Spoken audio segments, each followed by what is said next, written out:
안녕하세요. 개미들의 큐 김보라입니다. 국내 증시 개장 전에 그리스 의회가 재정 긴축안을 승인했다는 소식이 전해지면서 2,000선 위에서 코스피 출발했지만 오전장에서 잠깐 흔들리기도 했습니다. 하지만 오후장 들어서면서는 상승폭을 회복해가면서 시초가 부근으로 올라와 있는데요. 하지만 15일에 있을 유로존 재무장관회의에서 그리스 구제금융을 지원해주냐 마느냐 결정이 나기 때문에 그리스 디폴트는 이날이 분수령이 될 것으로 보인다고 합니다. 이 얘기는 잠시 뒤 전문가와 함께 이야기 나눠보도록 하고요.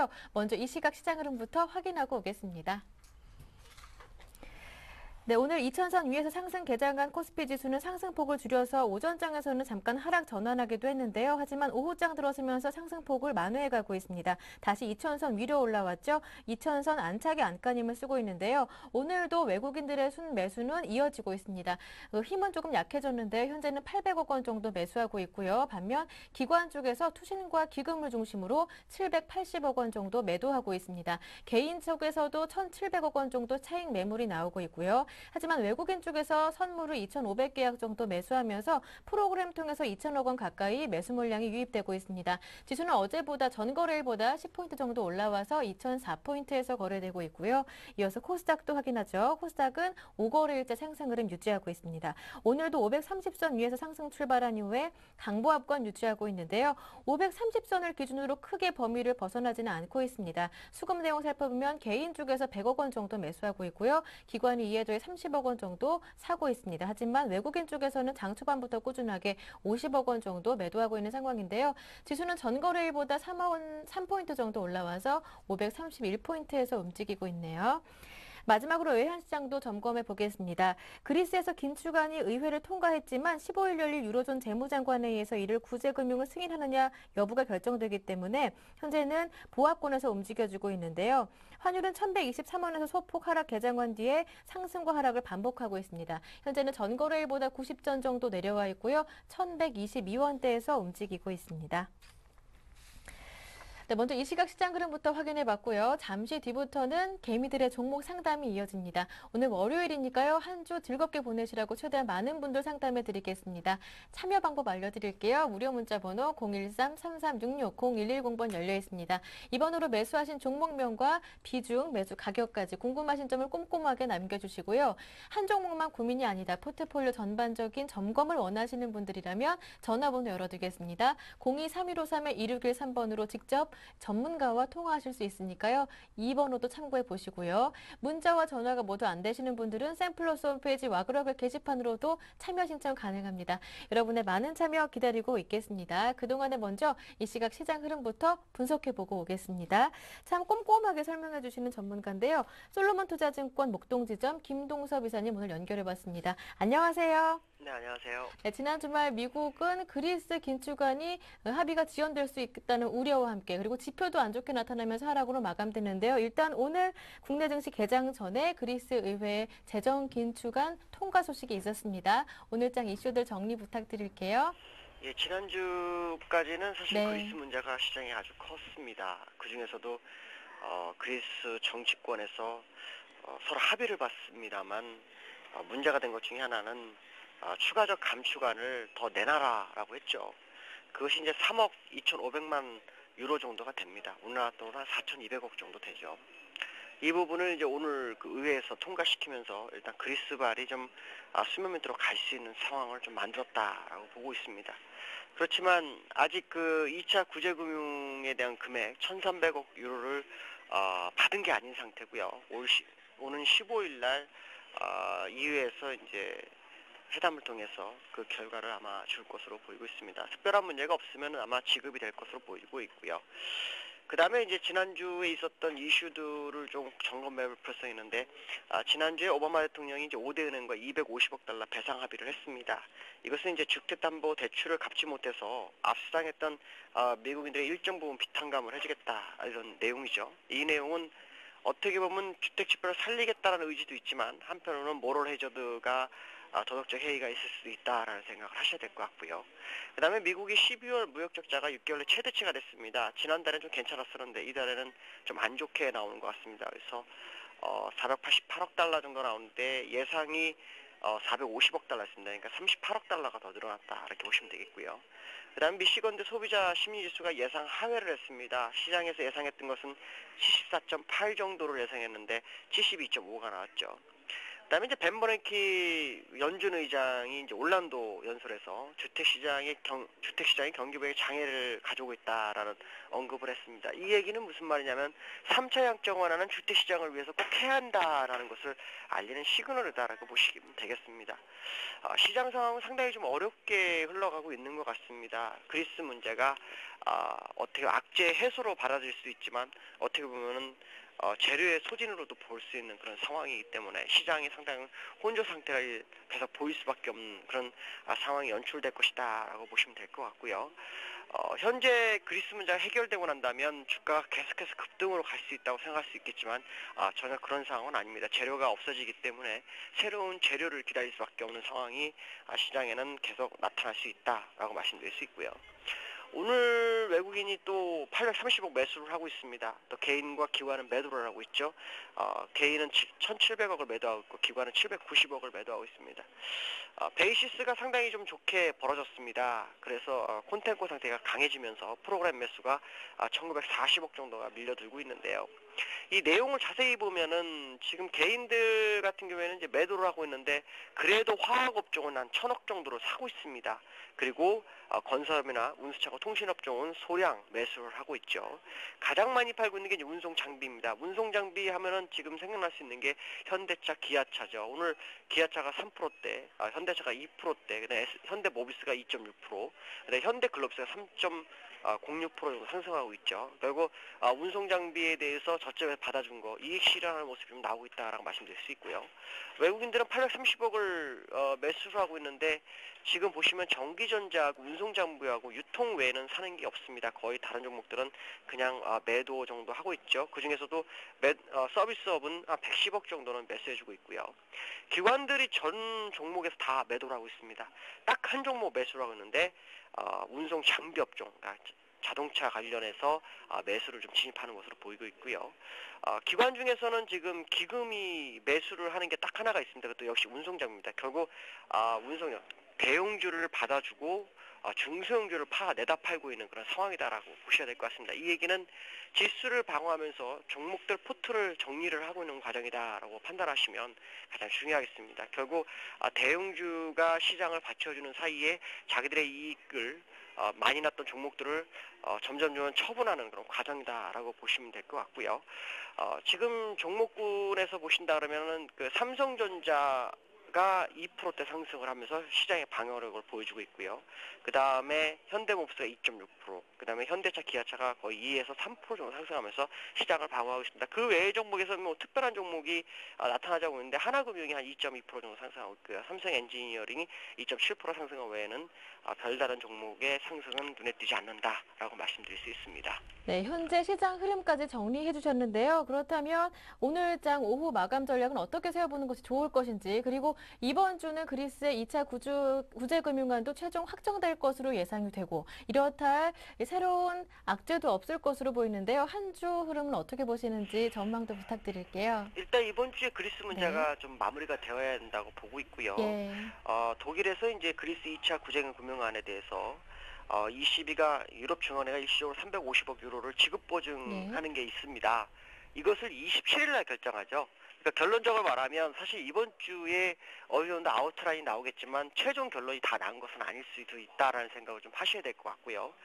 일단 기술적으로는 눌림이 충분히 들어올 수 있는 그런 공간이 있기 때문에 좀 주의를 좀 기울인 매매가 필요하다고 말씀드릴 수 있습니다. 다만 대전제, 주가의 전체적인 방향성으로 본다면 상승은 맞습니다. 그러나 일시적인 눌림에 흔들려서 물량을 털리시는 분도 많고 그걸 대응 못한 거에 대해서 후회하시는 분도 있을 수 있는 그런 구간이다라고 보시면 될 것 같고요. 지수로 본다면 지난주 금요일에 제가 아마 1993포인트 5일선의 지지력 테스트 확인하십시오 그랬는데 종가가 1993에서 끝났죠.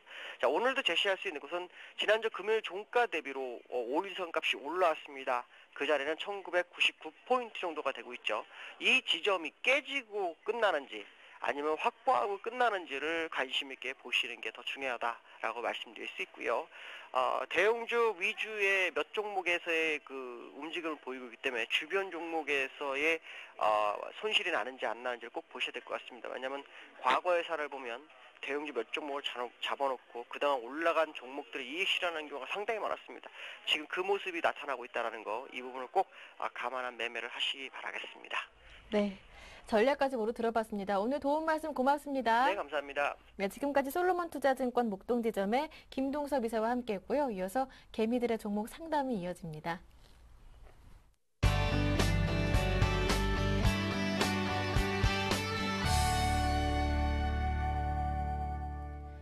네, 개미들의 종목 상담 월요일 힘차게 출발해 보겠습니다. 오늘도 두 분의 전문가를 모셨는데요. 우진투자 컨설팅의 이성규 팀장님 그리고 도이준 전문가님 모셨습니다. 두 분 안녕하세요. 네, 안녕하세요.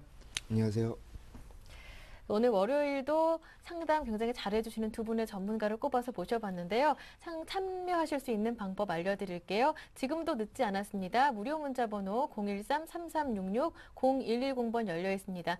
이 번호로 매수하신 종목명과 비중, 매수하신 가격까지 그리고 이런 점이 궁금하다 꼼꼼하게 남겨주시면 되고요. 한 종목만 고민이 아니다. 전체적인 포트폴리오 상담을 원하시는 분들이라면 저희가 이 두 분의 전문가와 직접 통화하실 수 있는 기회를 드리겠습니다. 전화번호 02-3153-2613번, 02-3153-2613번 열려 있으니까요.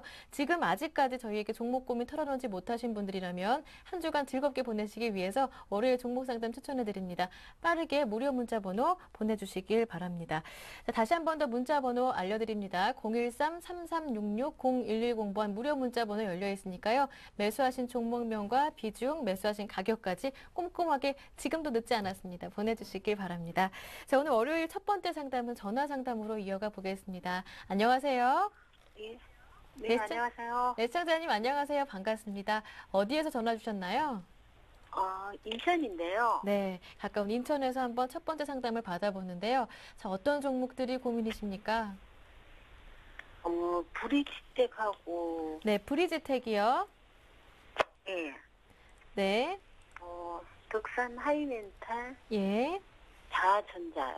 네, 이렇게 세 종목이신데 매수하신 가격과 비중은 어떻습니까? 브리지텍은 3,700원이에요. 네, 3,700원에 매수하셨고 비중은요? 20%고요. 20%요. 네, 자화전자와 덕산하이메탈은요? 덕산 하이멘탈 20%고 자전자는 30%고요. 매수하신 가격은요? 덕산 하이멘탈은 24,800원이고요. 24,800원이고요. 네, 9,830원이요. 9,830원에 비중이 30%시라고 했고 브리지텍은 3,700원에 비중 20%, 덕산하이메탈은 24,800원에 20%시네요. 자화전자는 일단 수익 중이시고 나머지 두 종목은 손실이신데요. 옆에 이성규 팀장님 나와 계시거든요. 네. 네, 직접 네. 통화하시면서 고민 해결하시길 바랍니다. 네. 네. 예, 안녕하세요. 네, 안녕하세요. 예, 되게 조용조용하시네요. 되게 굉장히 조용조용하신데. 네, 만나서 반갑습니다. 예. 네. 수고 많으세요, 항시요. 아. 항시 잘 보고 있거든요. 아, 그렇습니까? 네, 감사합니다. 네, 일단 지금 수익이 일단 나고 있는 종목이 일단 자화전자죠. 네. 네.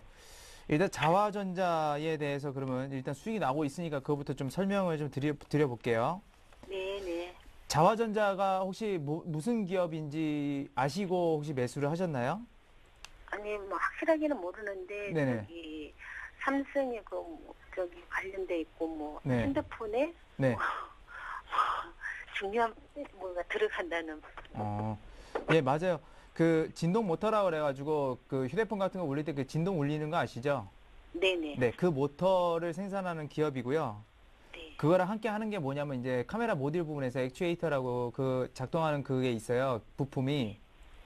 이제 그런 것들을 하게 됩니다. 근데 일단 진동 모터 같은 경우는 이제 기본적으로 이제 쓰인다고 보시면 되고요. 네. 중요한 거는 사실 그 카메라 모듈이거든요. 이게 그 마진성 자체도 높고, 그 다음에 물론 그 스마트폰이나 뭐 이제는 뭐 태블릿 PC나 뭐 그 여러 가지 그 스마트 기기들이 대부분 카메라가 들어가게 되고, 아마 지금 스마트 TV에 그 카메라 같은 부분도 이제 들어가게 됩니다. 네. 그러니까 대부분 다 많이 들어간다고 보면 돼요. 근데 그뿐만이 아니라 제가 이 카메라 모듈 기업들은 굉장히 좋게 보는 이유가 그 건물들 이제 들어서게 됐을 때나 아니면 계속해서 범죄 이런 것들이 많아지고 있잖아요. 네네. 그렇게 됐을 때 물론 이 기업이 아직까지 그 부분에 대해서는 하고 있지 않지만 향후에 그 CCTV라든지 이런 카메라 모듈 부분도 진출할 수 있는 그런 여건이 주어져요. 그런 것들이 공급하는 업체가 그렇게 많지 않다 보니까 그래서 자화전자는 굉장히 좋다고 보고 있습니다. 근데 일단 작년까지 해서 실적 보니까 한 500주당 그러니까 EPS가 한 500원 조금 넘어가더라고요. 500원 조금 넘어가는데 지금 그렇게 따지게 되면 한 20배 정도 수준이죠. PER이요. 굉장히 좀 이렇게 뭐랄까요. 약간은 고평가 수준에 있다라고 볼 수 있는데 그래가지고 분기별 실적을 봤거든요. 분기별 실적을 봤는데 이 개선세가 상당히 빠릅니다. 들리시나요? 예, 예. 네. 이 그 분기별 실적 이익 개선세가 빨라요. 지금 대부분 IT주들 보게 되면 이 분기별 실적의 그 이익 개선세가 빠르지 않은 기업들이 대부분이거든요. 예. 근데 이 부분의 이익 개선세가 빠르다는 건 무슨 얘기냐면 올해 같은 경우에 그 실적 부분들이 빠르게 증가할 수 있다라는 거죠. 그러면 지금은 확실하게 뭐 실적이 나오고 있는지 이번 1분기가 나오고 있는지 아니면 2분기에 나올 건지 그런 것들은 가늠하지 못하고 있지만 그래도 한 9,000원 선에서 지금 한 1,500원 선까지 박스권을 유지하고 있다는 거는 어느 정도 그 수익력이 받쳐주고 있기 때문에 주가가 그나마 무너지지 않고 있는 거라고 보시면 되겠어요.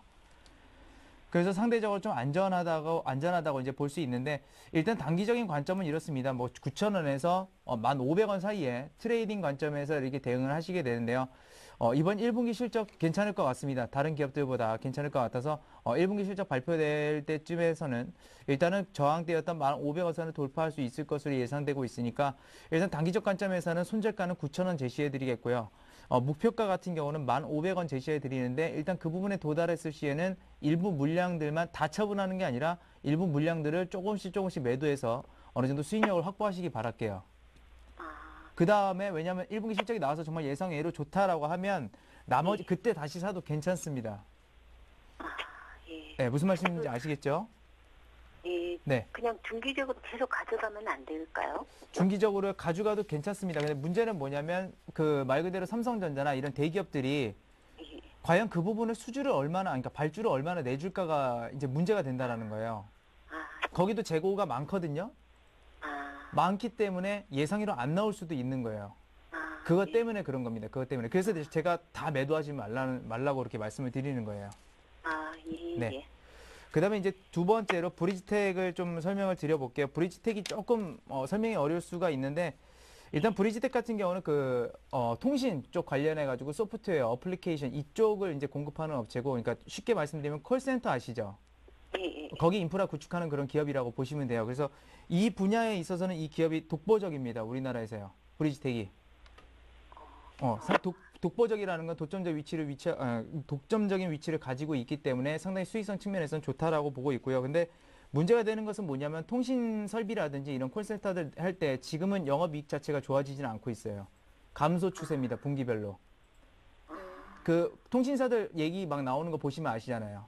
예. 그런 구축할 때 돈 많이 들어가고 수익성은 얼마 안 났고 그런 추세가 되고 있는데 일단은 그 부분 그러니까 공급하고 있는 어플리케이션이라든지 그런 인프라 부분에서는 상당히 그 향후 전망은 긍정적입니다. 작년 물론 그 영업이익이 별로 안 좋은 상태에서도 한 230원 정도를 EPS를 기록을 했어요. 그렇게 됐을 때 지금 현재 수준에서 보게 되면 일단 뭐 한 15배 정도 넘어가는 수준이라서 뭐 그렇게 저평가라고도 보지 않고 고평가라고도 보지는 않습니다. 문제는 여기서부터 이제 영업이익률이 개선되느냐 안 개선되느냐 이제 그런 차원인데요. 일단 최근에 들어서 거래량도 많이 발생하고 그러면서 어느 정도 수급에 휘둘릴 염려가 굉장히 많기 때문에 단기적으로 일단은 3,250원 선을 손절가로 좀 제시를 해드릴게요. 이 부분은 반드시 지키시기 바라겠고요. 그 다음에 여기 지금 저항대가 한 3,750원 선으로 되는데 여기를 단기간에 돌파하기는 그렇게 쉽진 않을 겁니다. 이 부분에서 어떤 호재가 나오지 않는 이상은 굉장히 좀 돌파하기 어려워 보이고요. 그러니까 단기적 목표가로는 3,750원, 매수가가 지금 3,700원이신데 네. 일단 그 부분에 올라가면 일단은 이 기업은 정리하는 걸로 할게요. 브리지텍. 독보적이고 다 좋긴 하지만 수익성 개선이 확실하게 실적이 분기별 추세가 별로 좋지는 않기 때문에 그 부분이 우려가 돼서 말씀을 드리는 거예요. 예. 나쁘다라는 건 아닙니다. 브리지텍이요. 예. 네, 아시겠죠? 네. 네, 그 다음에 마지막으로 이제 덕산 하이메탈이 있는데요. 네. 참 안 가죠. 예. 아마 제 생각에 시청자님이 이 기업이 제일 잘 올라갈 거라고 생각하셨을 것 같아요. 예, 예. 그죠? 예. 뭐 AM, OLED 얘기도 많이 나오고 막 그런데 일단은 첫 번째로 문제는 뭐냐면 그러니까 업체라고 할 수 있는 그 삼성전자의 밸류에이션보다 덕산 하이메탈이 높아요. 그 부분들 때문에 못 가는 부분들도 있습니다. IT 부품주들이. 그리고 수주도 그렇게 많이 나오진 않고요. 그래서 영업이익이 조금씩은 개선되고 있는 추세라고 이제 볼 수가 있겠고, 그러니까 EPS 같은 경우는 작년 기준에서 11,000원, 그러니까 1,100원인데요. 올해 같은 경우 그 AM OLED 그 투자 설비 확대를 하고 그랬을 때는 아마 수주 물량들이 굉장히 많이 나오고 영업이익은 근데 그렇게 크진 않을 겁니다. 영업이익은 크진 않지만 일단 매출액으로서 좀 이렇게 기대를 해볼 수 있는 기업이라고 제가 말씀을 드릴게요. 예. 그렇기 때문에 일단 현재로서는 그렇게 저평가는 아닙니다. 덕산에이메탈, 브리지텍이라든지 자화전자는 상대적으로 봤을 때 이 기업들이 더 저평가라고 저는 판단을 하고 있어요. 지금 현재로서는 향후 전망이나 이런 것들, 물론 AM OLED 많이 쓸 겁니다. 많이 쓸 거지만 아직까지 확실하게 그런 개선세들이 나오지 않고 있다는 점이 문제가 되겠고, 그래서 덕산에이메탈은 물론 기업도 좋고 다 그렇지만 그렇다고 해서 방심은 할 수 없는 것 같아요. 방심을 할 수 없기 때문에 22,500원 선을 제가 손절가로 제시해 드릴 테니까 이 부분은 반드시 좀 지켜주시기 바라겠고, 올해 만약에 지금 분기별 그 실적 개선세는 어느 정도 나아지고 있는 편인데 그 부분들이 빠르게 개선된다고 했을 때는 올해 주당 EPS는 대략적으로 한 1,500원 선에서 1,600원 선까지도 올라갈 수 있을 것으로 예상되고, 그 정도 수준이라고 한다면 덕산하이메탈은 실질적으로 그 고평가 수준에 들어갔을 때 어느 정도 올라가냐면 28,000원 정도 예상이 되고 있습니다. 지금요. 올해 같은 경우요. 올해 28,000원이기 때문에 이 손절가와 목표 주가를 좀 반드시 지키셔서 이제 대응을 하시기 바랄게요. 고민 해결이 되셨나요? 예, 예. 매수가 정도 오면 덕산 하이멘탈은 그냥 손절하는 게 더 훨씬 더 낫겠네요. 24,800원이요? 예, 예. 거기서 정 불안하시다면 일부 물량들은 덜어내세요. 그것도 괜찮습니다. 그러니까 무조건 다 손절, 그러니까 어차피 주식은 매일 가격은 매일 휘둘리기 때문에 그렇게 샀다 팔았다 하는 게 별로 좋지는 않아요. 분기별 실적을 좀 확인해 가면서 그렇게 하는 게 가장 좋습니다. 그리고 보면 지금 그렇게 한쪽에 뭐 이렇게 매수를 이렇게 일명 몰빵 투자 한 거 아니시라 가지고 그렇게 위험성도 그렇게 없어 보여요. 제가 봤을 때는 포트폴리오 자체가. 그래서 매수가 올라가면 일부는 덜어내는 거는 괜찮아요. 방어 차원에서. 예, 예. 네. 네, 시청자님 충분한 답변이 네. 되셨나요? 예, 고맙습니다. 네, 덕산하이메탈은 올해 안에 뭐 28,000원까지 가능하겠다라고 말씀하신 거니까 장기로 보신다면 이 정도 예. 목표가 설정하시는 것도 좋을 것 같은데 매수 가격에 다 뭐 정리하지 마시고요. 예. 네, 전화 주셔서 저는 단기로 고맙습니다. 안 하고 중기로 하는 편이라서. 네, 중기로 하는 편이라서요. 그렇다면 네. 매수하신 가격부터 차근차근 정리하시는 것도 괜찮을 것 예. 같습니다. 일단 뭐 비중 부담이 없으니까요. 네. 네, 다음에 또 고민 생기시면 전화 예. 주세요. 예, 고맙습니다. 네, 수고하십시오. 첫 번째 전화는 인천에서 받아봤고요. 문자 그 사이에 들어온 것들 한번 살펴보겠습니다. 첫 번째로 9517번님의 종목 상담해드리죠. 휴원스를 보내주셨는데요. 9,500원에 매수하셨고 비중이 10%라고 하시는데 일단 수익이 나고 있는데 매도 가격이 궁금하다고 하시네요. 예, 지금 네. 휴원스 같은 경우는 이제 코스닥 제약업종이고요. 시총 990억 정도 되고 있습니다. 지금 간단하게 뉴스를 확인했더니 파키슨 질환 의약품 임상실험 3상이 순항 중이라는 뉴스에 의해서 단기간에 급등이 나온 모습을 보여주고 있고요. 차트 한번 지금 보시면요. 뉴스 이후에 단기 급등이 나왔는데 이 단기 급등을 끌어올린 주체가 외국인과 기관이라는 데에 긍정적으로 평가를 하고 싶습니다. 실적이 뒷받침되고 있는가 지금 필요한 제약업종인데요. 일단 지금 현재는 실적으로 간다기보다는 거래량 증가에 따른 유동성의 힘으로 주가가 움직이고 있다고 판단되고 있기 때문에 단기적 트레이딩 관점에서 말씀을 드리겠습니다. 지금 주가가 신고가를 보여주고 있는 모습이라서 지금 목표가를 산출하기에는 좀 상당히 좀 어려운 부분이 있지만 네. 지금 조정과 지금 상승의 폭을 감안하면은 12,000원까지는 무난하게 상승할 수 있을 것이라 보고 있기 때문에 예. 목표가는 12,000원을 설정해 드리고요. 손절가는 아니죠. 워낙 매수가가 훌륭하시기 때문에 익절가를 제시해 드리겠습니다. 네. 1,200원이 이탈하면은 익절을 하시길 익절을 말씀드리겠습니다. 알겠습니다. 휴원수 단기적으로 보신다면 12,000원까지 충분하겠다 하시고요. 그리고 1,200원 정도에서 익절하시는 것도 괜찮겠다라는 얘기까지 한번 들어봤습니다. 다음은 유성 TNS 보내주신 분이 있는데요. 역시 9517번님이시네요. 이분은 한번 이어서 살펴드리겠습니다. 유성 TNS 10%만 지금 매수해볼까 이게 고민이시고요. 가지고 계신 종목은 로엔입니다. 15,200원에 매수하셨고 비중이 20%인데 이 종목 로엔도 상담 부탁드린다고 하네요. 네. 일단 그러면 유성 TNS부터 네. 이제 설명을 드릴게요. 네. 지금 매수 아마 하시려고 하시는 것 같은데 그 유성 TNS가 사실은 뭐 저도 그렇습니다. 제가 솔직히 말씀드리지만 제가 모든 기업을 다 아는 게 아니고요. 유성 TNS 같은 경우는 제가 그렇게 잘 아는 기업은 아니라는 걸 그냥 말씀을 드릴게요. 그래서 일단 제가 아는 부분만 말씀을 드리자면 최근에 들어서 이게 정치 테마로서 같이 묶이는 그 경향이 있다라는 거 그거를 우선은 염두를 해 두셔야 됩니다. 그거 하나 말씀을 드리겠고요. 그 다음에 이 기업이 어떤 것들을 영위하냐고 하면 일단 첫 번째로 운송 사업이라는 거 그리고 물류 서비스 그 다음에 뭐 에너지라든지 휴게소 그러니까 고속도로 휴게소 이런 사업들을 영위하는데 대부분 보게 되면 그래서 자산 가치로 많이 이제 움직이는 그런 기업이라고 보시면 되겠어요. 그래서 일단은 정치 테마 같은 경우는 제가 정확하게 어느 방향으로 간다 이거는 말씀을 드릴 수가 없습니다. 그거를 제가 알면 이 자리에 아니고 정치계에 이제 진출하는 사람이 되겠죠. 그러니까 그거는 제가 알 수 없는 부분이고 알 수 있는 부분만 말씀을 드리게 되면 일단 전체적인 그 매출액은 늘어나고 있는 상태입니다. 그러니까 물류 자체라는 게 향후에도 계속 늘어날 가능성이 굉장히 높거든요. 그리고 에너지 부분도 항상 그렇죠. 에너지도 1인당 에너지 수요는 계속해서 늘어나기 때문에 그런 부분들은 상당히 좋습니다. 상당히 좋아서 어느 정도 그 실적 개선세는 계속 이루어질 수 있을 것이라고 보고 있어요. 근데 매출액은 그렇게 늘어나고 있는데 영업이익이 안 좋습니다. 그만큼 원가에 대한 부담감들을 굉장히 많이 갖고 있다라는 거. 그래서 그런 추세와 조금은 약간 다르게 주가가 지금 올라가고 있는 모습입니다. 분기별 추세는 영업이익 추세는 안 좋은데 주가가 올라간다는 얘기는 일단은 테마성 요소들이 거래량들이 발생하는 걸 보면 그런 테마성 요소들이 자꾸 있다라는 그런 얘기가 됩니다. 그래서 저는 매수를 좀 안 하셨으면 좋겠다라고 일단은 어느 정도 그 수익이 받쳐줘야지만 테마도 같이 갈 수 있는 건데 그런 요소들이 없기 때문에 매수는 좀 자제하시라고 말씀드리지만 말 그대로 그 테크니컬 측면에서 말씀을 드리자고 한다면 일단은 손절가 같은 경우는 이런 거는 짧게 잡는 게 좋습니다. 만약에 단기적 트레이딩 관점에서 하신다면 대략적으로 그래서 6,600원 선이 굉장히 매물대가 좀 두터워 보이니까요. 이 정도 선을 손절가로 대응하시고 단기로만 좀 이렇게 대응하시는 게 좋은 것으로 판단됩니다. 하지만 말씀드렸지만 보장은 못 해드립니다. 이 기업에 대해서요. 그러니까 그거 좀 조심하시기 바라겠고요. 그 다음에 이제 보유하고 계시니까 로엔을 말씀드릴게요.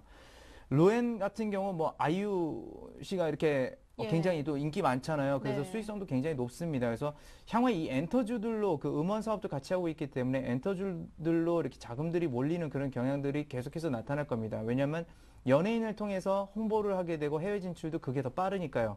그래서 그런 점들이 있는데 그만큼 물론 협찬이라든지 이런 것도 많이 들어오겠지만 그만큼 프로모션 비용도 이 기업도 많이 나갑니다.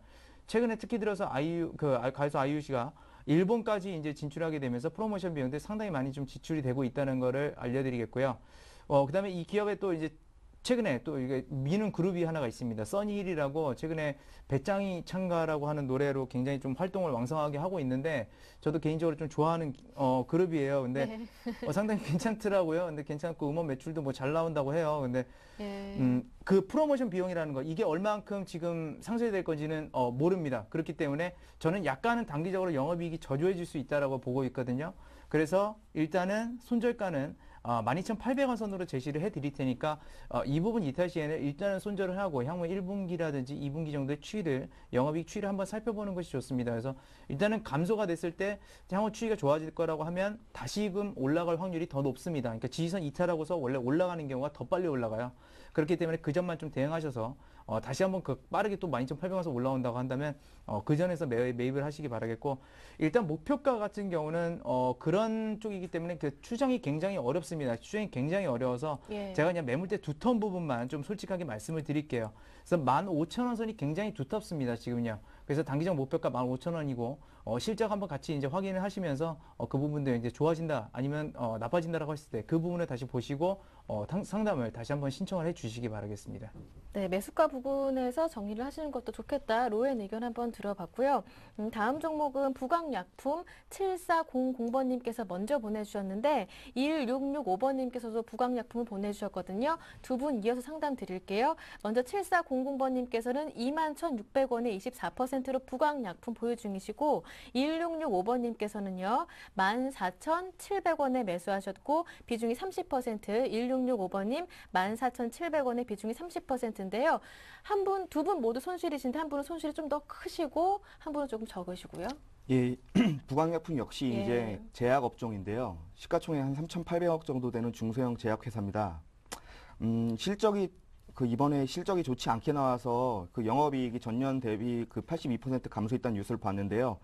그 수급 자체를 한번 제가 확인을 해봤더니 외국인과 기관이 매수세를 강하게 유입하고 있습니다. 그렇기 때문에 일단 외국인과 기관이 물려 있다고 표현하기도 좀 그렇지만 외국인과 기관이 물려 있는 주식은 조만간에 이제 반등의 기회를 주기 때문에 그렇게 크게 걱정하실 필요는 없다고 생각하고 있고요. 차트 한번 보시면요. 상승과 하락이 아주 뚜렷한 종목이라 할 수 있겠습니다. 지금 작년 6월 시점부터 해서 상승과 하락을 지금 반복하고 있는데요. 지금 상승에서 하락 위치에 와 있는데 단지 조금 거슬리는 것은 그 모든 이평선의 아래 역배열 구간에 위치해 있다는 부분이 조금 현재 주가에 있어서 부담스러운 수준이지만 과거 두 번의 바닥에서도 그랬던 모습을 보여줬기 때문에 이번에도 상승을 한번 기대할 수 있지 않을까 생각하고 있습니다. 지금 기술적 분석으로만 볼 때에는 현재 그 목표가를 17,000원 정도를 제시해 드릴 수 있겠고요. 손절가는 13,000원을 제시해 드리겠습니다. 네, 알겠습니다. 자, 부강약품에 이어서 메디포스트 한번 봐드릴게요. 이 종목은 11만 1,300원에 매수하셨고 비중이 30%라고 하십니다. 네, 그 메디포스트 같은 경우는 네. 뭐 줄기세포 관련주로 굉장히 유명하고 또 대장주로 이렇게 꼽히고 있는데요. 일단 메디포스트 자체 올해 실적 부분 아직까지 다 나오지는 않았지만 EPS가 한 1,000원 정도를 좀 잘하면 넘어갈 수 있을 것으로 이렇게 예상이 되고 있습니다. 근데 그 부분을 본다 하더라도 지금 주가는 너무 좀 고평가돼 있지 않나 그렇게 생각을 하고 있고요.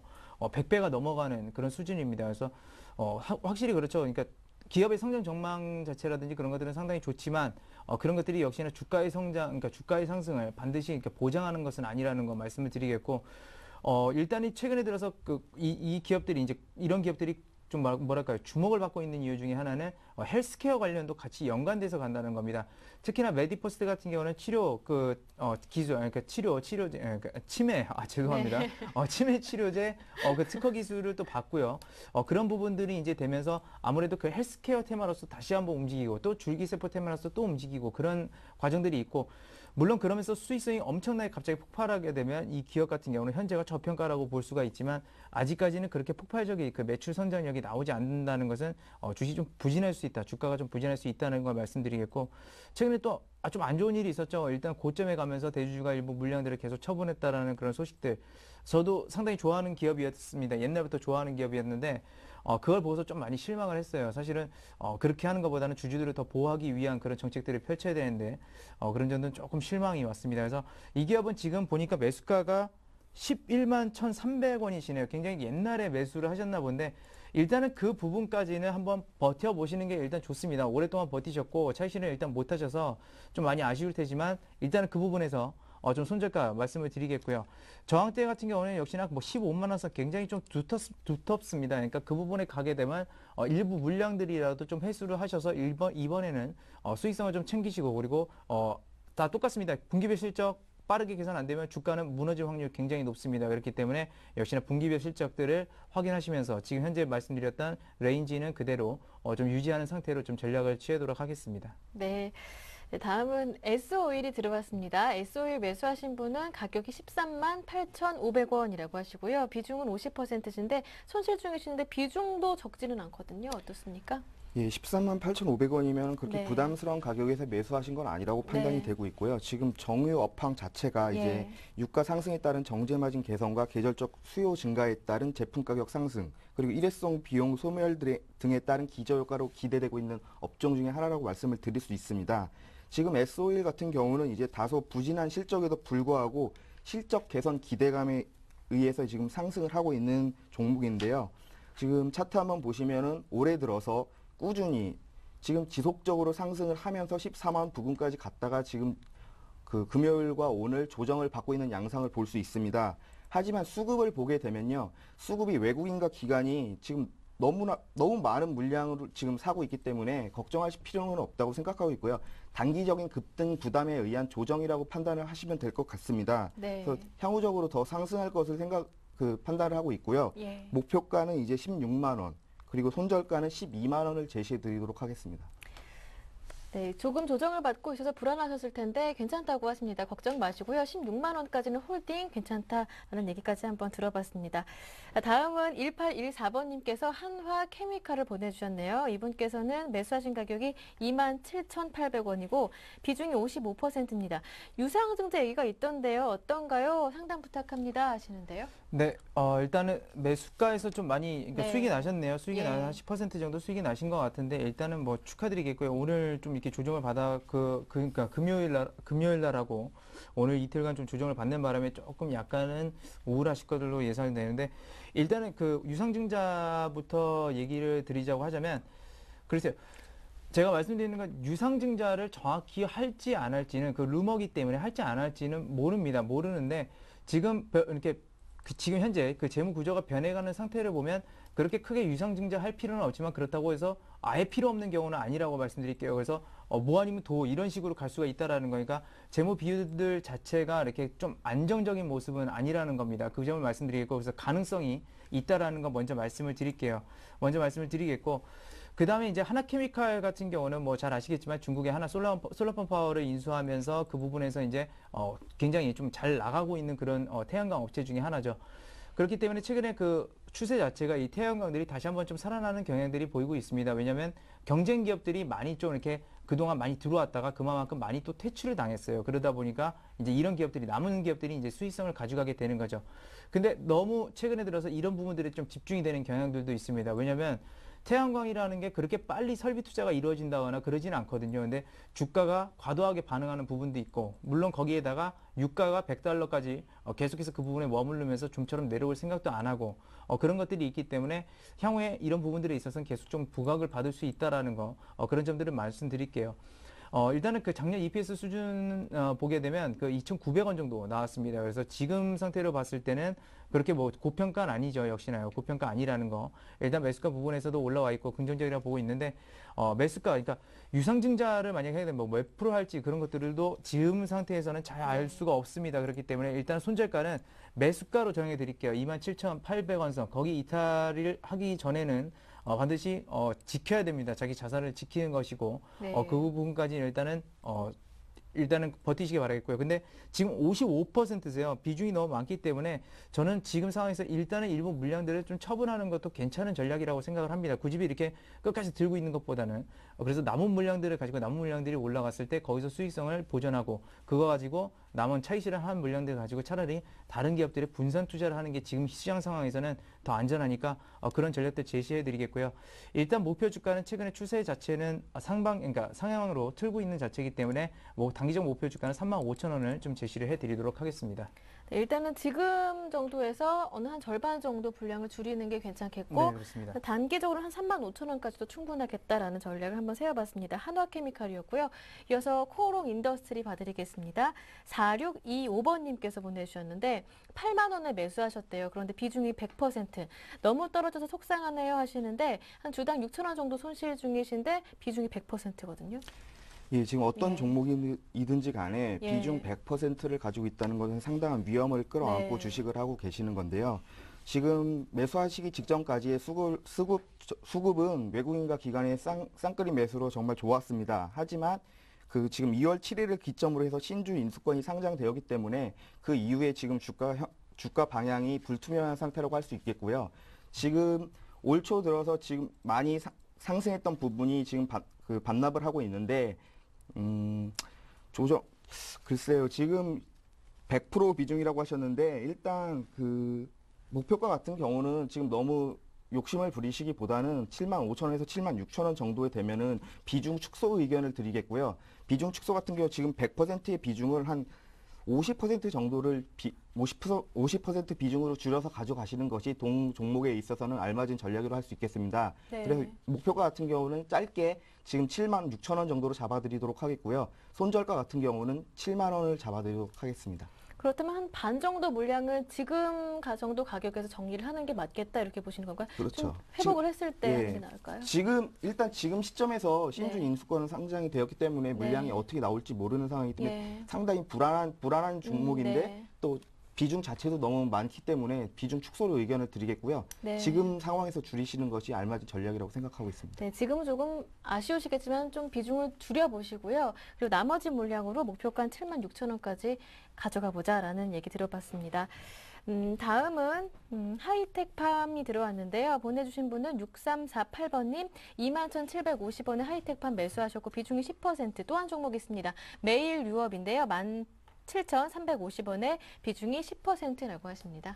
네, 일단 그 하이텍팜 네. 먼저 말씀을 드리게 되면 일단 이 기업 같은 경우는 많이 알려진 기업은 아닌데요. 그 항생제 쪽에 이제 그 제조 그 기술을 가지고 있는 그런 그 제약사라기보다는 뭐 바이오 기업이라고도 할 수 있겠고요. 그렇게 보시면 되겠습니다. 그래서 이 기업이 최근에 이제 부각을 받았던 거는 역시나 뭐 헬스케어라든지 그 대선 관련해 가지고 그런 그러니까 고령화 사회 그런 부분들로 인해서 이제 많이 좀 부각을 받았던 모습이고, 최근에 그 거품들은 일단 어느 정도 좀 빠지고 있는 추세이기 때문에 에너지를 좀 응축하는 단계라고 보시면 되겠어요. 근데 실적 자체는 그렇게 나쁜 기업 아닙니다. 굉장히 좋게 변하고 있고 분기별 실적도 상당히 개선이 되고 있기 때문에 저 추세를 계속해서 유지할 것으로 좀 예상되고 있기 때문에 이 기업 같은 경우는 재차 좀 상승할 수 있는 그런 여건이 있다라는 것을 우선적으로 좀 말씀을 드릴게요. 그렇기 때문에 현재 구간에서 일단 보유 관점을 제시를 먼저 해드리도록 하겠습니다. 해드리고 실적 추세로 봤을 때 2만 원 선은 그렇게 크게 이탈할 만한 그 여건 자체는 없는 것 같습니다. 없는 것 같기 때문에 일단 그 부분에 대해서는 긍정적이라고 말씀을 드리겠고요. 그렇기 때문에 손절가는 2만 원 선 좀 제시를 해드리겠고, 일단 거래량이 최근에 보게 되면 굉장히 좀 많이 발생했던 부분들이 있습니다. 그러니까 12월 달이죠. 많이 좀 발생했던 부분인데 이 부분들의 평균 주가를 보게 되면 대략적으로 한 23,900원, 그러니까 24,000원 정도 나오게 됩니다. 역시나 그 부분이 저항대를 좀 크게 작용할 것으로 예상되면서 그래서 단기적 목표가 역시나 24,000원을 일단은 제시해 드릴 테니까요. 이 부분에 대해서는 역시나 차익 실현, 일부라도 좀 차익 실현 하시는 전략을 제시를 해 드리도록 하겠습니다. 그 다음에 매일 유업을 한번 볼게요. 네. 매일 우유 생산하는 기업이기 때문에 누구나 다 아실 겁니다. 근데 일단 영업이익 자체는 줄어드는 추세입니다. 그만큼 여기도 많이 그 부담이 된다라는 것인데, 한 가지를 말씀을 드리자면 우유 같은 경우는 어느 것이랑 많이 이렇게 가격이 맞물려서 돌아다니면 커피입니다. 커피랑 많이 맞물려서 돌아가는데요. 그거 가지고 요즘에 커피 가지고 그 커피 업체들도 많이 이제 싸우죠. 그러니까 뭐 우유가 들어간다, 뭐가 들어간다 그러면서 싸우는데, 그만큼 커피와 우유는 좀 뗄 수 없는 관계라는 건데, 다른 음료수나 이런 것들은 사실상 대체를 할 수가 있습니다. 그러니까 뭐 예를 들면 콜라가 없으면 사이다를 마시면 되는 거고, 그런데 커피라는 상품은 대체할 만한 것이 전 세계적으로 어디에도 없습니다. 그렇기 때문에 커피의 향후 수요는 계속해서 좀 늘어날 것으로 예상이 되고 있고, 그에 따라서 우유 가격도 물론 단기간으로 막 인상하고 그러진 않겠지만 어느 정도 계속해서 좀 계속적인 인상이 이루어질 거라는 거, 그런 점들을 봤을 땐 장기적 관점에서는 굉장히 좀 긍정적이라고 볼 수 있겠고요. 그래서 최근에 그 영업이익 감소하면서 약간은 그 박스권 돌파를 못하는 그런 모습도 보입니다. 이건 월봉 차트고요. 월봉 차트인데 보통 이런 데서 바로 상승 추세를 전환하기 위해서는 보통 이렇게 중단 부분이죠. 15,000원 부분을 이탈을 하면 안 됩니다. 이탈을 하게 되면 다시 박스권을 그린다는 얘기니까 일단은 손절가는 15,000원, 그래서 목표 주가는 일단 2만 원 선을 좀 제시해 드리도록 하겠습니다. 네. 좀 전에 한화케미칼 봐드렸는데 1814번님께서 단문 보내주셨네요. 상담 감사합니다 하시면서 절반 물량을 줄이시겠다고 하는데 팔라고 해도 팔지 않으시는 분들이 대부분인데 이분께서는 말 아주 잘 들으시네요. 꼭 성공 투자하시길 바랍니다. 알파치스 들어왔습니다. 7,200원에 매수하셨고 비중이 100%입니다. 이렇게 100% 투자하신 분들이 많으신지 오늘은요. 9575번님께서 보내주셨는데요. 오래 기다려서 매수가에 왔는데 앞으로는 또 어떻게 해야 하나요? 하십니다. 일단 매수가 오면 욕심이 생기게 마련이니까요. 저는 알파칩스란 종목 네. 7,200원이라고 하시길래 그 상한가 따라잡기를 하시는 그 네. 성질 급하신 그 투자자분인 줄 알았더니 네. 그 오랫동안 가지고 오셨던 종목이라고 하시네요. 일단 알파칩스 같은 경우 이제 시스템 반도체 개발 전문 기업이고요. 최근 이슈로는 이제 무상 증자 결정을 해가지고 주당 한 주를 무상 증자 결정을 했습니다. 근데 동 종목 같은 경우는 이제 기술적 분석에 좀 의존하는 경향이 있다고 볼 수 있겠는데요. 지금 차트 한번 보시면은 2월 10일, 1월 13일 날 상한가를 기록한 이후 그 기간 조정을 거쳤죠. 기간 조정으로 이제 횡보를 하면서 지금 오늘 다시 상승을 모색하고 있는 중이라고 할 수 있겠는데요. 그 기술적 분석에 의거한다면은 철저하게 단기적 매매 트레이딩 관점으로 가져가시는 게 맞다고 생각되고요.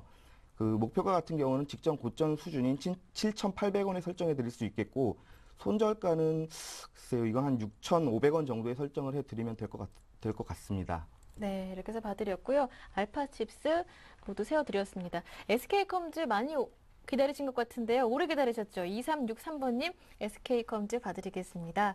19,331원에 매수하셨고 비중이 40%신데 손절해야 하는지 보유해야 하는지 지금 시점에서 많이 고민이라고 하세요. 그 전에 한번 말씀드릴 게 있는데요. 6348번님께서 매일 유업 하이텍밤 받으셨던 분께서 상담 정말 감사드린다고 보내주셨습니다. 네, 저도 감사합니다. 인기 좋으시네요. 아, 네. 네, 상담 시작해 주시죠. 아, 그러신가요? 네, SK컴즈 너무 더 할 좋으셔서. 말이 있으신 줄 알고. 예, 아니에요. 아, 네, 제가 말씀드릴게요.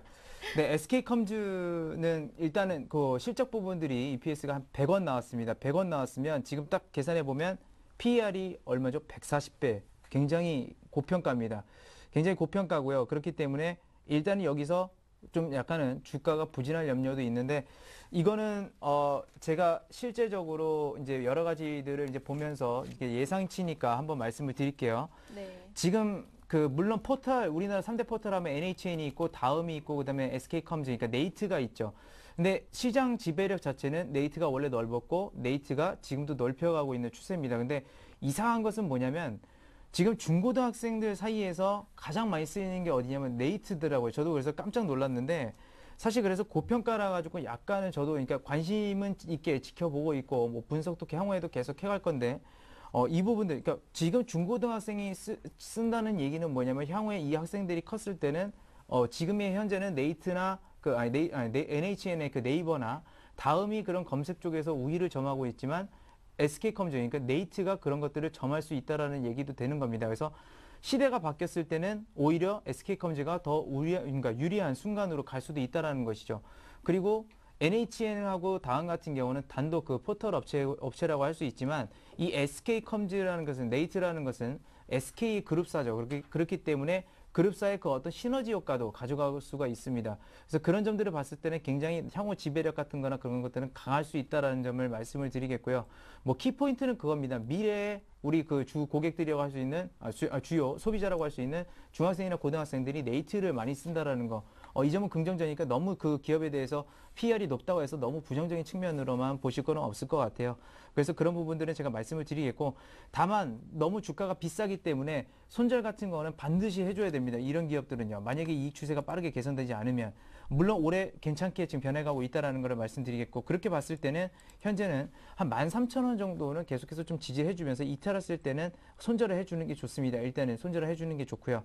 그래서 그런 점들 13,000원 선 지금 손절가로 제시를 해드리겠고, 이 기업은 그래서 중고등학생들이 많이 있기 때문에 사실은 장기적으로 보면 제일 높이 갈 수도 있는 기업입니다. 그래서 홀딩 관점을 대부분 제시해 드리는데, 그래서 단기적으로는 그런 여파들 나오게 되면, 얘기들 나오게 되면 단기적으로는 한 16,000원 선까지 갈 수 있다. 다만 갔을 때 그 부분들이 제가 말씀드렸던 중고등학생들이 정말 많이 쓴다, 그런 얘기들이 나왔을 때는 오히려 홀딩 관점에서 가는 게 좋습니다. 고평가가 된다고 하더라도요. 그래서 그런 점들 말씀드리니까 일단은 13,000원에서 16,000원 사이에 그 레인지를 꼭 확인하시면서 대응하시기 바라겠습니다. 네, 앞서 도희준 전문가님께서 SO일 상담 드렸었는데 2031번님께서 정말 걱정이 많았는데 상담 감사드린다고 문자 왔고요. 빠르게 한 종목 한번 살펴보겠습니다. 호남석유 38만 4천 원의 비중이 15%라고 하시는데요. 8652번님께서 보내주셨습니다. 오늘 많이 내려서 걱정이시라고요? 예, 지금 호남석유 같은 경우는 이제 대표적인 그 우량주기 네. 때문에 그렇게 단기 조정 때문에 크게 겁먹으실 필요는 없다고 생각하고 있고요. 화학 업종이 이제 지금 턴어라운드가 기대되고 있기 때문에 업종 자체도 지금 탁월한 선택이라고 생각이 되고 있습니다. 또한 이제 긴축 완화가 이제 수혜주로도 이제 화학 업종이 지금 많이 거론되고 있는데요. 그 점도 이제 기대할 수 있는 부분 중에 하나고요. 수급 한번 보시면은 이제 기관의 매수가 지금 상당히 지속적으로 많이 들어오고 있음을 볼 수 있습니다. 지금 이제 연기금도 들어오다가 이제 최근에는 약간 매도세로 그 전환했지만 기관의 매수세가 긍정적인 부분이라고 할 수 있겠고요. 네. 차트로 지금 보시면은 저는 이런 중대형 우량주 같은 경우는 그 일봉에 연연하기보단 주봉으로 보는 것을 선호하고 있는데요.